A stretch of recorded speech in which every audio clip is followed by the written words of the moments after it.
मित्रों नमस्कार। पूरे विश्व में प्रत्येक देश में अलग अलग राजनीतिक विचारधाराएं होती हैं। आप हमारे घर परिवार में ही देखिए कि जनरेशन गैप आता है और हमारे नई पीढ़ी, युवा पीढ़ी और बुज़ुर्गों के मतों में मतभेद होता है, विचारों में मतभेद होता है। जो जनरेशन जो आज की है, जिसे जेन जी कहते हैं, ये नए युग के बच्चे हैं। इंटरनेट का दौर है, कंप्यूटर और एआई से जनरेटेड चीज़ें ये देख रहे हैं और ये आधुनिकता में फंसे हुए हैं। पुराने चीज़ों को ये झूठे आडंबर भी कहते देते हैं और उनको मानने से इनकार करते हैं। उन परंपराओं को अपने हिसाब से चलने की कोशिश करते हैं, क्योंकि नए बच्चे हैं, ऊर्जावान हैं, एनर्जेटिक हैं, तो ये बहुत आगे की बात करते हैं। जबकि जो पुराने लोग हैं वो अपने पीढ़ी दर पीढ़ी आ रहे संस्कारों को बनाए हुए हैं और उस पर रिजिड हैं, कायम हैं और उससे आगे की बात वो करते हैं कि वो चाहते हैं पुराने लोग कि उनके संस्कार जो पीढ़ी दर पीढ़ी उन्हें मिले हैं यथावत इसी प्रकार से आगे की जनरेशन को मिलें और वो बच्चे भी उसी प्रकार से व्यवहार करें, लेकिन वो नहीं करते हैं। तो क्या होता है कि ये जो जनरेशन गैप है, पीढ़ी दर पीढ़ी गैप है, ये विचारों में मतभेद पैदा करता है। अब मैं ये भूमिका क्यों आपको बता रहा हूँ, ये भूमिका इसलिए बता रहा हूँ कि जो ये ईरान में युद्ध हुआ है और इसके भीतर भी इस समय दो विचारधाराएं आपस में टकरा भी रही हैं और इंटरनल जो आंतरिक उनमें प्रतिरोध भी हो रहा है, वार्ता भी हो रही है और कैसे समाधान होगा इसका निष्कर्ष भी वे लोग आपस में कर रहे हैं, क्योंकि वहाँ की जो जनता है वो बहुत परेशान है। उनके ऊपर नित्य बम फोड़े जा रहे हैं इजराइल और अमेरिका के द्वारा। दूसरा, वहाँ का जो मेन पावर जो है इस्लामिक रेवोल्यूशनरी फोर्स जो उनकी है, इस्लामिक रेवोल्यूशनरी कोर्प्स, वे काफ़ी बलशाली हैं, उनकी वहाँ पर बहुत चलती है। अभी हाल ही के वीडियो में मैंने आपको कहा था कि ईरान में जो चुनाव प्रणाली है वो इस तरह की है कि वहाँ पर क्या है कि 6 तो बुद्धिजीवी वर्ग जो समाज के चेतनशील वर्ग हैं, जो इस्लामिक आइडियोलॉजी को विश्वास में लेते हुए आगे बढ़ते हैं, और उनके 6 प्रतिनिधि और 6 कानून के विद्वज्जन, कानून के विशेषज्ञ, इन 2, 6 और 6 को मिला के 12 लोगों का एक प्रतिनिधिमंडल होता है। उसको कहते हैं काउंसिल, गार्जियन काउंसिल। तो ये जो गार्जियन काउंसिल है ये क्या कहते हैं, चुनाव में ये तय करती है कि किस व्यक्ति को चुनाव में लड़ने दिया जाए और किसी को न लड़ने दिया जाए, कि यानी किसी के टिकट का जो फाइनल है वो ये गार्जियन कमेटी करती है 12 लोगों की पूरे देश में। तो इस प्रकार का वहाँ पर स्ट्रक्चर बना हुआ है। और आपको ज्ञात होगा कि जो IRGC है, इस्लामिक रेवोल्यूशनरी गार्ड कोर्प्स जो है, वहाँ का क्रांतिकारी गार्ड जो है, इसका क्या है कि ईरान की राजनीति में इस्लामिक रेवोल्यूशनरी गार्ड कोर्प्स का बहुत बड़ा प्रभाव है, बहुत बड़ा योगदान है, इसकी भूमिका बहुत बड़ी है। यह केवल एक सेना ही नहीं है, अपितु आर्थिक और साम्राज्य भी इनका ही है और इनका एक मजबूत खुफिया तंत्र है, मजबूत खुफिया तंत्र इनका है। और जो सीधे सुप्रीम लीडर के जवाबदेही होता है, उसके सुप्रीम लीडर तक ये अपना बात रखते हैं। तो ईरान की चुनाव प्रक्रिया और हालिया राजनीतिक जो ये हलचलें हैं, इनको समझना बहुत ही दिलचस्प है, क्योंकि यह एक ऐसी यहाँ की ऐसी प्रणाली है जहाँ जनता की पसंद और आर्थिक नेतृत्व की अनुमति के बीच एक बारीक संतुलन होता है। तो ईरान की चुनाव प्रक्रिया क्या है? ईरान में चुनाव तो होते हैं, लेकिन वो पश्चिमी लोकतंत्रों से बहुत अलग है। यहाँ जो मैंने बताया भी सबसे पहले कि यहाँ जो महत्वपूर्ण क्या है, guardian council, guardian committee, guardian council वो होती है। तो उसमें कोई भी व्यक्ति चुनाव लड़ने के लिए नामांकन भर सकता है, लेकिन जो ये 12 सदस्य होते हैं गार्जियन कमेटी के, ये तय करते हैं कि अमुक को टिकट दिया जाए या नहीं दिया जाए। और एक चीज़ का ध्यान मैं आपको बताऊं, अक्सर ये लोग क्या करते हैं, जो उदारवादी होते हैं और जो सुधारवादी होते हैं, रिफॉर्मिस्ट होते हैं, उनको ये टिकट नहीं देते, अयोग्य घोषित कर देते हैं, चुनाव से पहले ही अयोग्य कह देते हैं। तो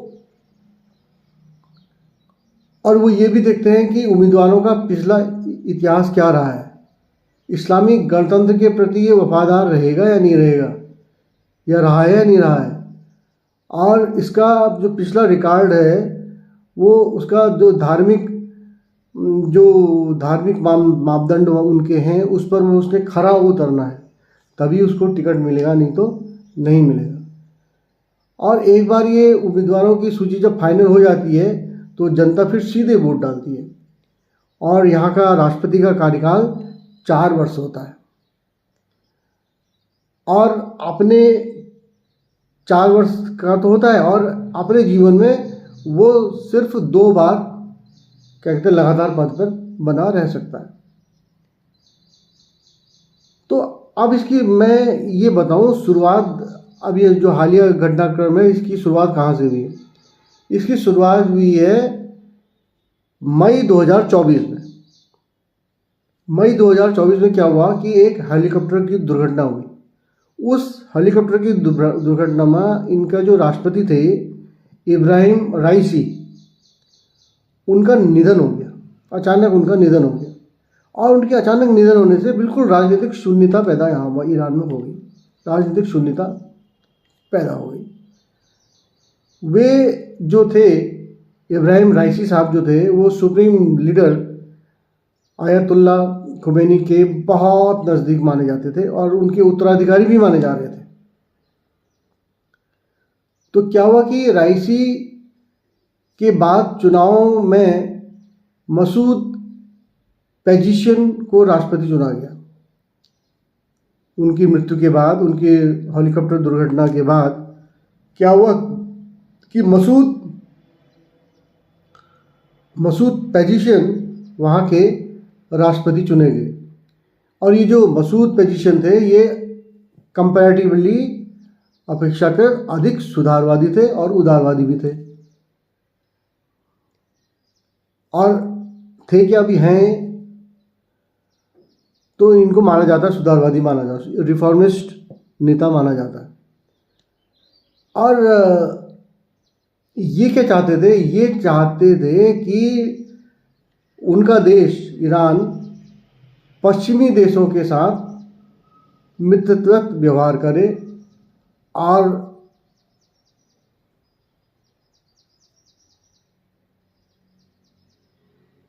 अपने देश को ये यूरोप के सभी देशों के साथ मैत्रित्व व्यवहार करते हुए आगे बढ़ाना चाहते हैं। तो इन्होंने हिजाब कानूनों में भी ढिलाई देने की बात कही। क्योंकि अभी आपको याद होगा कुछ समय पहले वहाँ पर एक बहुत बड़ा आंदोलन हुआ महिलाओं का, तो महिलाओं ने वो हिजाब को पहनने से इनकार किया और हिजाब की धज्जियाँ उड़ा दी, क्योंकि आधुनिक महिलाएं हैं, आधुनिक तरीके से सोचती हैं, आधुनिक नारी है। तो इस पर भी ये जो हमारे राष्ट्रपति हैं, इन्होंने क्या किया, इन्होंने उनको आश्वासन दिया कि वो इस पर विचार करेंगे। तो जो वर्तमान में है, ये सबसे बड़ी चर्चा क्या हो गई है कि जो 86 वर्षीय जो अयतुल्ला अली खामेनेई का उत्तराधिकारी कौन होगा, इस पर लेकर है। अब इसमें जहाँ तक अभी ये युद्ध का दौर है, तो इसमें सुनने में ये आ रहा है कि जो इस्लामिक रेवोल्यूशनरी गार्ड कॉर्प्स है, इन्होंने अपना नेता उनको चुन लिया है, उनके बेटे को, ठीक है, उनके बेटे को चुन लिया है। तो मुस्तफा खामनेई साहब को उनको चुन लिया है, लेकिन सभी लोगों की ओर से ये नहीं चुने गए हैं। तो अभी ये चर्चाओं का बाजार है कि वो कहते हैं कि इनको चुन लिया गया है। तो अभी क्योंकि फिर युद्ध हो गया, तो एक सर्वसम्मति से तो निर्णय बाहर आया नहीं है शायद। तो ये एक बात है। और अमेरिका के द्वारा लगाए गए प्रतिबंध जो थे, इसके कारण मुद्रास्फीति इस देश में बहुत अधिक है, क्योंकि अमेरिका ने बहुत ज़्यादा प्रतिबंध लगाए, उससे इन्फ्लेशन रेट यहाँ का बढ़ गया। और इस देश में महिला जीवन स्वतंत्रता, वीमेन लाइफ फ्रीडम जैसे आंदोलनों के बाद युवाओं और सरकार के बीच एक वैचारिक खाई भी उत्पन्न हो गई है, क्योंकि जो मेन जो पकड़ वहाँ पर सरकार में वो इस्लामिक रेवोल्यूशनरी गार्ड्स की है। और जो लोग फ्रीडम की बात करते हैं, जो महिला आंदोलनों की बात करते हैं और महिलाओं के अधिकार की बात करते हैं, तो उनमें तो और इनका टकराव होना स्वाभाविक है। और दूसरा क्या है कि इजराइल के साथ इनका सीधा टकराव भी है। और मध्य पूर्व में जारी अस्थिरता ने ईरान की सुरक्षा और विदेश नीति को बहुत कठिन बना दिया है। तो अब राष्ट्रपति मसूद पेजिशन के आने के बाद ईरान की विदेश नीति में एक सतर्क बदलाव देखा गया है। चूँकि पेजिशन एक रिफॉर्मिस्ट है, मैंने आपको बताया, तो इनकी कोशिश क्या है कि ये ईरान को अंतर्राष्ट्रीय अलगाव से बाहर निकालने की है। ये नहीं चाहते कि ये पूरे वर्ल्ड से अलगाव में रहे, ये चाहते हैं कि हम उनका देश भी औरों के देशों के साथ कंधे से कंधा मिलाकर आगे बढ़े, यानी नए युग में आगे बढ़े। तो ये चाहते हैं। यहाँ उनके मुख्य रुख और परमाणु कार्यक्रम जो है वो भी प्रभावित हो रहे हैं। क्यों हो रहे हैं? क्योंकि पश्चिमी देशों के साथ सार्थक जुड़ाव के कारण। पेजिशन ने पद संभालते ही स्पष्ट कर दिया कि ईरान पर लगे जो आर्थिक प्रतिबंध हैं उन्हें वे हटाना चाहते हैं। इसके लिए उन्होंने दो रास्ते चुने। क्या? एक तो परमाणु जो समझौता है JCPOA को वो पुनः बहाल करेंगे। आपको याद होगा 2015 में परमाणु समझौता हुआ था, को फिर से वे जीवित करने के पक्ष में है। उनका मानना है कि जब तक पश्चिम के साथ तनाव कम नहीं होगा, ईरान की अर्थव्यवस्था पटरी पर नहीं आएगी। तो इसमें वे कूटनीतिक संवाद भी कायम करना चाहते हैं। उन्होंने क्या किया कि यूरोप के साथ बातचीत के दरवाजे उन्होंने खुले रखे हैं, जो पिछले राष्ट्रपति इब्राहिम राइसी के समय लगभग बंद हो गए थे। क्योंकि इब्राहिम राइसी एक कट्टरपंथी ताकतों के हाथों में खेलते थे, वहाँ उनके उसमें प्रभाव में थे, इसलिए उस समय तो वो सब बंद हो गया था। लेकिन इनके ज़माने में वो आगे बात बढ़ रही थी। और परमाणु कार्यक्रम पर मौजूद रुख इनका यह है कि एक नए परमाणु युग की ओर ये समझौते की ओर ये बढ़ रहे हैं। अंतर्राष्ट्रीय परमाणु ऊर्जा जो एजेंसी IAEA की रिपोर्ट के अनुसार ईरान ने यूरेनियम में को 60% तक शुद्ध करने की क्षमता हासिल कर ली है। आपको ज्ञात होगा तकनीकी रूप से क्या होता है कि यदि ये यूरेनियम को संशोधित कर लें 90% तक, 90% तक, तो तब हम परमाणु बम बनाने के कगार में तक पहुंच जाते हैं। बिल्कुल वहाँ तक 90% प्यूरीफाई यूरेनियम चाहिए। तो इन्होंने ये 60% प्योरिटी की ओर वहाँ बढ़ गए, उतना इन्होंने प्योर कर लिया। अब इनको 90% के ये लगभग बहुत करीब पहुँच चुके हैं। तो इसका मतलब पोजीशन की जो रणनीति है उसमें क्या है कि ये सौदेबाजी के चिप, बार्बरिंग चिप्स के रूप में इस्तेमाल कर रहे हैं। उनका कहना है कि अगर अमेरिका प्रतिबंध हटाता है तो ईरान अपनी परमाणु गतिविधियों को फिर से सीमित कर सकता है। क्षेत्रीय तनाव, इससे क्या हो रहा कि क्षेत्रीय तनाव बढ़ रहा है परमाणु कार्यक्रमों की वजह से। राष्ट्रपति बदलने के बावजूद ईरान की क्षेत्रीय नीति में सुप्रीम लीडर खामेनेई और IRGC का दबदबा है। IRGC मतलब रेवोल्यूशनरी गार्ड्स, उनका दबदबा है। इसराइल के साथ जो टकराव है उसमें पोजीशन के कार्यकाल में भी इसराइल के साथ तनाव चरम पर रहा है, क्योंकि रेवोल्यूशनरी गार्ड्स का मैंने बताया ना वहाँ पर काफ़ी दबाव है। तो हिजबुल्लाह और हमास जैसे जो कट्टरपंथी समूह हैं, इनसे इसराइल के टकराव के कारण हिजबुल्लाह और हमास जैसे समूहों को ईरान का समर्थन जारी है। ठीक ही हुआ, क्योंकि यह ईरान की राष्ट्रीय सुरक्षा का हिस्सा माना जाता है। अब क्या है कि रूस और चीन के साथ इनके संबंध क्या है कि पश्चिम में राजनीति की कोशिशों के बावजूद और अन्य बातचीतों की कोशिशों के बावजूद ईरान ने रूस, खासकर रक्षा क्षेत्र में चीन और ऊर्जा के क्षेत्र में चाइना से निवेश में अपनी रणनीति साझेदारी को कमजोर नहीं होने दिया है। ठीक है, अब जो है 2026 की स्थिति क्या है? अमेरिका में चुनाव और वहाँ की बदलती सरकारों का रुख ईरान की कोशिशों को प्रभावित कर रहा है।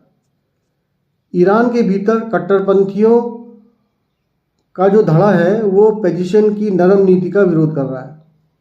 उनका तर्क है कि पश्चिम का भरोसा नहीं किया जा सकता। जो कट्टरपंथी हैं वो पश्चिम यानी अमेरिका, कनाडा और अन्य यूरोपीय देश, इंग्लैंड, इनका भरोसा नहीं करते। तो वो कह रहे हैं कि हम इनका भरोसा नहीं कर सकते हैं। निष्कर्ष क्या है कि पोजीशन का जो पुल है, ब्रिज, वो बनने की कोशिश वो कर रहे हैं। अभी भी वो चाहते हैं कि इन कट्टरपंथियों और अमेरिकी लोगों के बीच में, पश्चिम के बीच में एक ब्रिज का काम ये पोजीशन करें, तो जो ईरान की क्रांतिकारी पहचान को बचाते हुए उसे वैश्विक अर्थव्यवस्था से जोड़ सके, ये ऐसा पोजीशन सोचते हैं। तो ईरान की विदेश नीति और परमाणु कार्यक्रम में हो रहे इन बदलावों का सीधा असर वहाँ की अर्थव्यवस्था, इकोनॉमी और वहाँ के आम जनता के जीवन पर पड़ रहा है। तो ये तो बात ये हो गई। और पोजीशन के लिए सबसे बड़ी चुनौती घर के भीतर उठ रहे सवालों का जवाब देना है। यहाँ की जो वर्तमान स्थिति को हम 3 बिंदु में समझ सकते हैं। पहला बिंदु है ईरानी रियाल, मुद्रा है ना वहाँ की रियाल। तो ईरानी जो मुद्रा है वो महंगाई की मार से बहुत त्रस्त है। रियाल एकदम डाउन जा रहा है, महंगाई बढ़ रही है। क्यों बढ़ रही है? वहाँ मुद्रास्फीति बढ़ रही है, मुद्रास्फीति की दर बढ़ रही है। तो ईरान की जो मुद्रा रियाल है वो दुनिया की सबसे कमज़ोर मुद्राओं में से एक बनी हुई है। ईरान में महंगाई दर पिछले कुछ समय से 40% से 50% के बीच जूझ रही है।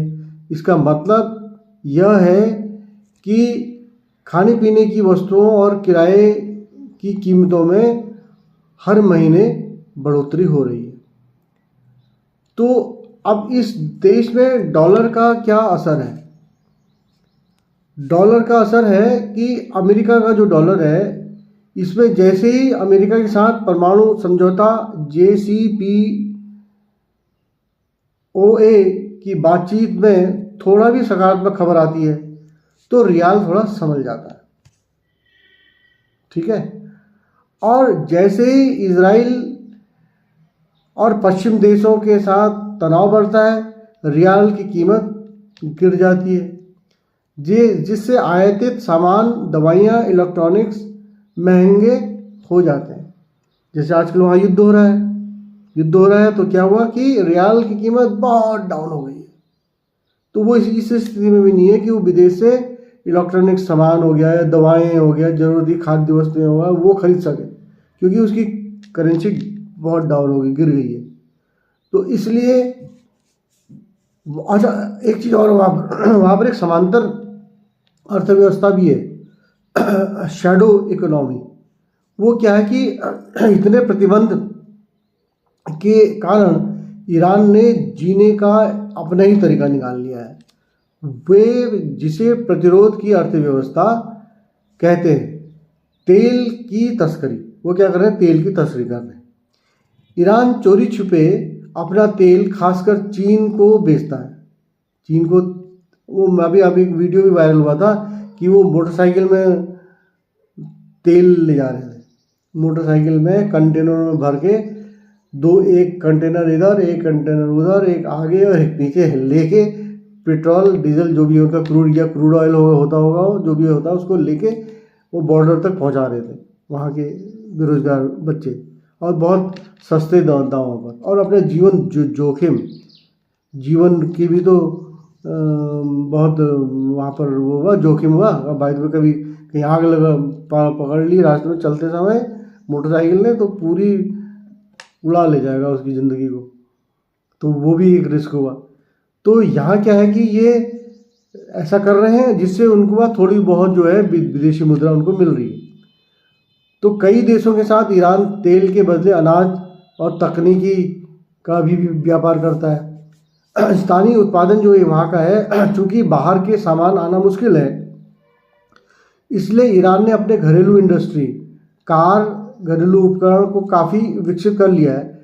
हालांकि इसकी गुणवत्ता जो है वो अंतर्राष्ट्रीय मानकों के पास भी नहीं फटकती, वहाँ उससे गुणवत्ता से नीचे ही है, लेकिन फिर भी ये अपना कार मैन्युफैक्चरिंग कर ले रहे हैं। और सामाजिक जीवन क्या है कि जो युवाओं का नज़रिया है वो बताऊंगा। सामाजिक जीवन वो बहुत इंपॉर्टेंट है, क्योंकि वहाँ पर जो है 70% जो जनसंख्या है वो 30 वर्ष से कम आयु के बच्चे हैं। वहाँ 30 वर्ष से कम आयु के बच्चों की जनसंख्या 70% है, जिसको आप जनरेशन जे कहते हैं ना, जनरेशन जे। तो ये नए पीढ़ी के बच्चे हैं। ये पीढ़ी जो है इंटरनेट से जुड़ी हुई है और कंप्यूटर से जुड़ी हुई है, डिजिटल दुनिया से जुड़ी हुई है और दुनिया को देख रही है। तो लेकिन यहाँ पर क्या किया, फिर वही जैसे नेपाल में हुआ था ना, वैसे ही लगभग देखो, वहाँ की सरकार ने क्या किया, इंस्टाग्राम भी बंद कर दिया, व्हाट्सएप भी बंद कर दिया और टेलीग्राम भी बंद कर दिया। तो अब यहाँ के जो बच्चे हैं वो लगभग सभी लोग ईरानी VPN का इस्तेमाल कर रहे हैं, ठीक है। तो ये तो रही इन युवाओं को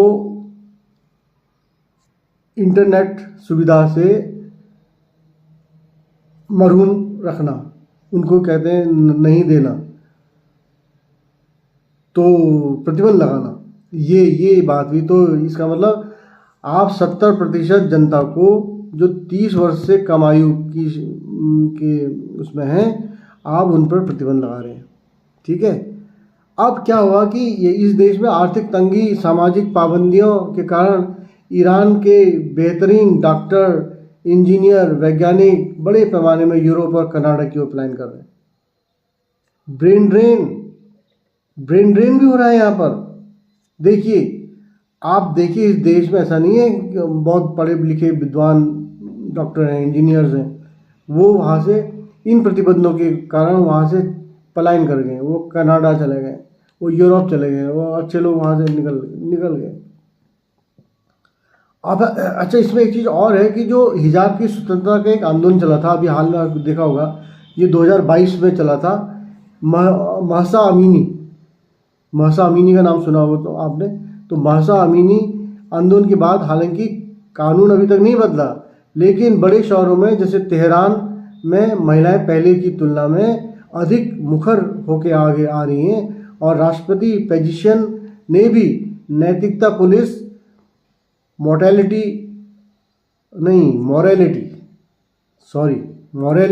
पुलिस को सख्ती कम करने का वादा किया है।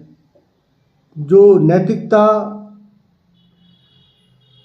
या मोरालिटी में क्या है कि हिजाब पहनो और ऐसे रहो वैसे रहो, और जो भी इस्लामिक कानून होंगे उनका मुझे नहीं ज्ञान है, तो उनका पालन करो, ये मॉरलिटी का प्रश्न है। तो इन मॉरलिटी के प्रश्नों के लिए भी पेजिशन ने बोला कि हम इसमें नरमी दिखाएंगे। ठीक है। तो यहाँ पर मैं ये कहना चाहूँगा कि भारत और ईरान के संबंध ऐतिहासिक है, बहुत पुराने संबंध है। आपको याद है कि ईरान की जो सभ्यता है वो 6000 साल पुरानी है, और हमारे जो भारतीय हिंदी भाषा है इस पर फ्रांसीसी शब्दों का भी बड़ा प्रभाव है।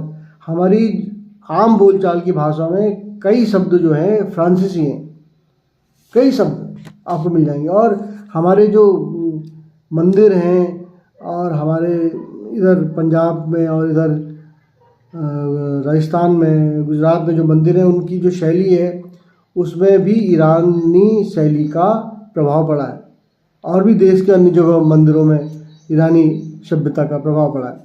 तो इनसे हमारा बहुत संबंध है। अच्छा, इसमें एक चीज़ महत्वपूर्ण बात यह है कि भारत का इतना ही संबंध नहीं है, बल्कि भू राजनीतिक संबंध भी है, जियोपॉलिटिक्स का संबंध भी हमारा इस देश से है। और जियोपॉलिटिक्स के हिसाब से भारत के लिए ईरान मध्य एशिया का प्रवेश द्वार है। तो हम मध्य एशिया, मिडिल ईस्ट में हम जाते हैं, मिडिल कंट्रीज में जाते हैं, मिडिल पूर्व के कंट्री में, तो इस ईरान के देश होते हुए जाते हैं, ये हमारा प्रवेश द्वार है। जबकि ईरान के लिए भारत जो है वो आर्थिक और ऊर्जा का साथी है, क्योंकि हम इनसे तेल लेते हैं, और बहुत सारे सामान जो है खाने पीने का, खाद्य सामान और अन्य भी बने हुए सामान, प्लास्टिक के उत्पाद, ये वो सब दुनिया भर के जो हमारा देश बनाता है वो इनके वहाँ पर हम भेजते हैं। और कभी कभी तो ऐसा जो होता है कि हम वस्तु के बदले हम इनसे तेल ले लेते हैं, कि हम ये तुम्हें ये दे रहे हैं तो हमें तेल दे दो। ऐसा भी हमारे जहाज़ों ने, हमारी कंपनियों ने किया है। तो ऐसा वस्तु विनिमय का भी ये हमारा साथी रहा है। तो अब यहाँ पर एक इम्पॉर्टेंट बात यह है कि चाबहार जो पोर्ट है वो हमारी राजनीतिक जीत है। चाबहार पोर्ट, आपको पता होगा कि जब हम पहले अफगानिस्तान जाते थे ना, तो हम पाकिस्तान होते हुए अंदर जाते थे, और पाकिस्तान के अंदर से हमारे को बहुत प्रतिबंध होते थे, और अक्सर हमें वो मारने वाले बंदी रहता था, तो हम नहीं जा पाते थे। तो चाबहार पोर्ट के रास्ते हम जब जाते हैं तो हम अफगानिस्तान हम चले जाते हैं, मतलब अफगानिस्तान तक तिजारत होती है बगैर हमें पाकिस्तान में जाए हुए। तो ये चाबहार जो पोर्ट है हमारे लिए बहुत इंपॉर्टेंट है। और लेकिन यहाँ ध्यान रखने की बात यह है, बहुत ध्यान रखने की बात यह है कि इस चाबहार पोर्ट का विरोध अभी अमेरिका ने किया। अमेरिका को पसंद नहीं आई थी ये बात। अमेरिका ने चाबहार पोर्ट में आपत्ति दर्ज की है अपनी। ये सोचने वाली बात है, आप सोचें इस बात को। तो अमेरिका हमारा कहता है ना दोस्त है दोस्त है, अब ऐसा क्या दोस्त है? जहाँ पर हमारे को जहाँ पर फ़ायदा हो रहा है तो वहाँ पर वो हमें बिल्कुल छुरा भोंकने तैयार रहता है। अब ऐसी क्या दोस्ती ठहरी, आप अपने दिमाग से लगाइए। तो ये चाबहार जो पोर्ट है ये हमारी फॉरेन पॉलिसी की, हमारे भारत सरकार की विदेश नीति की बहुत बड़ी जीत है। ये चाबहार पोर्ट हमने वो हासिल किया। तो चाबहार बंदरगाह भारत और ईरान के बीच सहयोग का सबसे बड़ा उदाहरण है। पाकिस्तान को बाईपास करना पड़ता था पहले। भारत और अफगानिस्तान के मध्य एशिया जैसे उज्बेकिस्तान, कजाकिस्तान तक पहुंचने के लिए पाकिस्तान के रास्ते की ज़रूरत थी, जो हमेशा बाधित रहता था।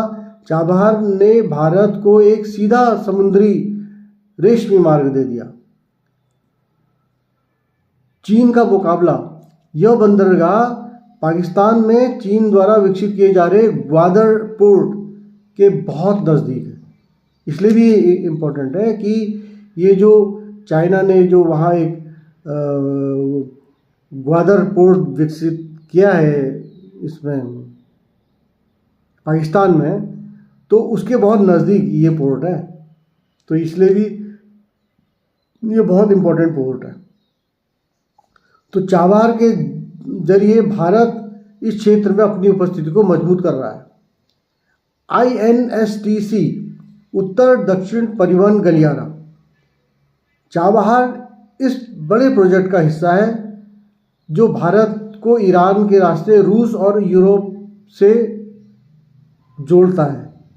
और ये और अच्छा विकसित होगा तो ये जोड़ेगा रूस और यूरोप से, इस मार्ग से हम चले जाएंगे, जिससे व्यापार में समय और लागत में भी 40% की कमी होगी। व्यापार और अन्य हमारे को आवागमन में 40% हमें फ़ायदा होगा, कमी होगी इस पर हमको। ऊर्जा सुरक्षा, एनर्जी सिक्योरिटी, एक समय था जब ईरान भारत को कच्चा तेल, क्रूड ऑयल सप्लाई करने वाला सबसे बड़ा देश था।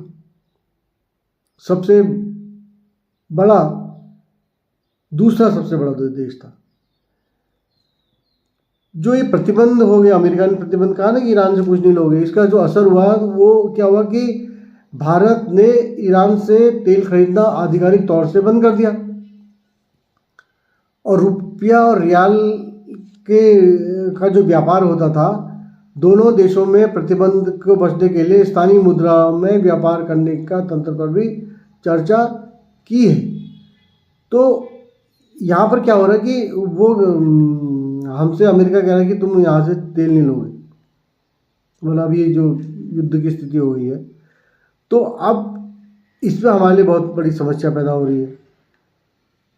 तो जो है भारत लगातार अमेरिका से छूट की मांग कर रहा है और ताकि अपनी ज़रूरतें पूरा कर सके। अब भारत को मांग करनी पड़ी अमेरिका से कि भैया हमें छूट दे दो।